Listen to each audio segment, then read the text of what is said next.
সুপ্রিয় ভাই ও বোনেরা, আসসালামু আলাইকুম। আশা করি আল্লাহর অশেষ রহমতে আপনারা সবাই ভালো আছেন।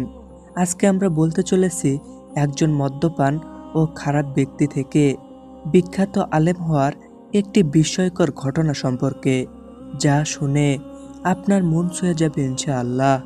তাই ভিডিওটি না টেনে একেবারে শেষ পর্যন্ত দেখবেন। ইরাকের বিখ্যাত আলেম মালিক বিন দিনার রহমতুল্লাহ আলাই একবার এক বিশাল মাহফিলে বক্তব্য দেওয়ার জন্য দাঁড়ালেন। ঠিক তখনই এক শ্রোতা বলে উঠলেন, আপনার বক্তব্য পরে শুনব, তার আগে আপনি আমার একটি প্রশ্নের উত্তর দিন। মালিক বিন দিনার রহমতুল্লাহ আলাই তাকে প্রশ্ন করার অনুমতি দিলেন। তখন বয়স্ক শ্রোতা বললেন, আজ থেকে 10 বছর আগে আপনাকে মাতাল অবস্থায় পড়ে থাকতে দেখেছি। আপনি ছিলেন ছন্নছাড়া এক ব্যক্তি। খারাপ কাজ ছাড়া ভালো কাজে আপনাকে দেখিনি, অথচ আজ আপনি আমাদের সামনে ওয়াজ করছেন। আপনি ওই অবস্থা থেকে কিভাবে ফিরে এলেন? এই প্রশ্ন শুনে মালিক বিন দিনার রহমতুল্লাহ আলাই কিছুক্ষণ মাথা নিচু করে চুপ করে থাকলেন। তারপরে বললেন, আপনি ঠিক বলেছেন, আমি সেই ব্যক্তি। শুনুন তাহলে আমার কাহিনী। সেই দিন ছিল শবে কদরের রাত। শহরের মদের দোকানগুলো সম্পূর্ণ বন্ধ ছিল। একজন দোকানিকে অনেক অনুরোধ করে এক বোতল মদ কিনলাম। তারপরে চলে এলাম বাসায়। রাতে মদ ছাড়া ঘুমিয়ে আসতো না। বাসায় ঢুকেই দেখি আমার স্ত্রী নামাজ পড়ছে। তাই নিশ্চুপে আমার ঘরে চলে আসলাম। টেবিলে রাখলাম মদের বোতলটা।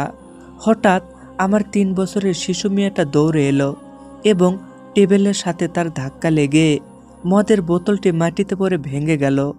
অবুঝ মেয়েটি তা দেখে খিলখিল করে হাসতে লাগলো।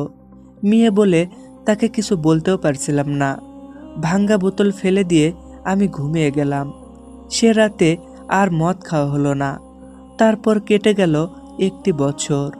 আবারও চলে এলো লাইলাতুল কদরের রাত। অভ্যাস মতোই আমি মদ নিয়ে বাড়ি এলাম। মদের বোতলটা টেবিলে রাখলাম। হঠাৎ টেবিলটার দিকে তাকাতেই কান্নায় বুক ফেটে গেল। কারণ 3 মাস আগে আমার মেয়েটি মারা গেছে। গতবার বোতল ভাঙার কাহিনী আমার চোখের সামনে ভেসে উঠল। মদটা আর খেতে পারলাম না, তাই বোতলটা বাইরে ফেলে দিয়ে ঘুমিয়ে পড়লাম। হঠাৎ মাঝরাতে স্বপ্নে দেখি এক বিরাট সাপ আমায় তাড়া করছে। এত বড় সাপ আমি জীবনেও কখনো দেখিনি। আমি ভয়ে দৌড়াচ্ছি। এমন সময় এক দুর্বল বৃদ্ধকে দেখলাম। তাকে অনুরোধ করে বললাম সাপটি থেকে আমাকে রক্ষা করতে। বৃদ্ধ আমাকে বলল, আমি খুব দুর্বল এবং ক্ষুধার্ত। এই সাপের সাথে আমি পারবো না। তুমি বরং ওই পাহাড়ের ডানে উঠে যাও। বৃদ্ধার কথা মতো পাহাড়ে উঠে দেখি দাউ দাউ করে আগুন জ্বলছে, আর পিছনে এগিয়ে আসছে সেই সাপটি। বৃদ্ধার কথা মতো ডানে ছুটলাম। দেখলাম সুন্দর একটা বাগান। বাচ্চারা সেখানে খেলা করছে। গেটে দারোয়ানও আছে। বাগানে ঢুকতে চাইলে দারোয়ান বাধা দিল এবং বাচ্চাদের ডেকে বলল, বাচ্চারা দেখো তো, এই লোকটি কে? একে তো সাপটা খেয়ে ফেলবে, নয়তোবা আগুনে ফেলে দেবে। দারোয়ানের কোথায় বাচ্চারা ছুটে এলো। তার মাঝে 3 মাস আগে মৃত্যুবরণ করা আমার মেয়েকেও দেখলাম। মেয়েটা আমায় ডান হাতে জড়িয়ে ধরে বাম হাতে সাপটাকে থাপ্পড় দিল। ভয়ে সাপটি সেখান থেকে পালিয়ে গেল। আমি অবাক হয়ে বললাম, মা, তুমি এত ছোট আর এত বড় সাপ তোমায় ভয় পায়? মেয়ে বলল, বাবা, আমি তো জান্নাতি মেয়ে, জাহান্নামের সাপ আমাদের ভয় পায়। বাবা, ওই সাপকে তুমি চিনতে পেরেছো? আমি বললাম, না মা। আমার মেয়ে বলল, বাবা, এ তো তোমার নফস।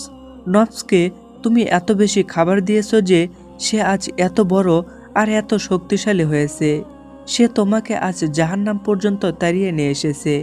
মেয়ের কথা শুনে আমি তাকে বললাম, পথে এক দুর্বল বৃদ্ধ আমাকে তোমার এখানে আসার পথ বলে দিয়েছে। সে কে? মেয়ে বলল, তাকেও চিনোনি? সে তো তোমার রূহ। তাকে তো কোনোদিনও খেতে দাওনি, তাই না খেয়ে দুর্বল হয়ে কোনো রকম বেঁচে আছে। এরপর আমার ঘুম ভেঙে গেল। দীর্ঘ স্বপ্নের কথা বলে বক্তা একটু দম নিলেন।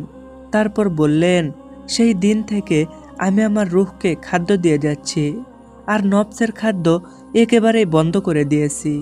চোখ বন্ধ করলেই সেই ভয়ের রূপটি দেখতে পাই, আর দেখি রূহকে, আহ কত দুর্বল, হাঁটতে পারে না। এই কথা বলে ঝরঝর করে কেঁদে ফেললেন সেই বক্তা। বিখ্যাত এই বক্তার নাম মালিক বিন দিনার রহমতুল্লাহ আলাই। সুপ্রিয় দর্শক, এই ছিল আমাদের আজকের ভিডিও। ভিডিওটি ভালো লাগলে অবশ্যই ভিডিওতে একটি লাইক দেবেন, আর সকল প্রকার ইসলামিক ভিডিও পেতে চ্যানেলটি সাবস্ক্রাইব করে আমাদের সাথেই থাকবেন। সবাই ভালো থাকবেন। আল্লাহ হাফেজ।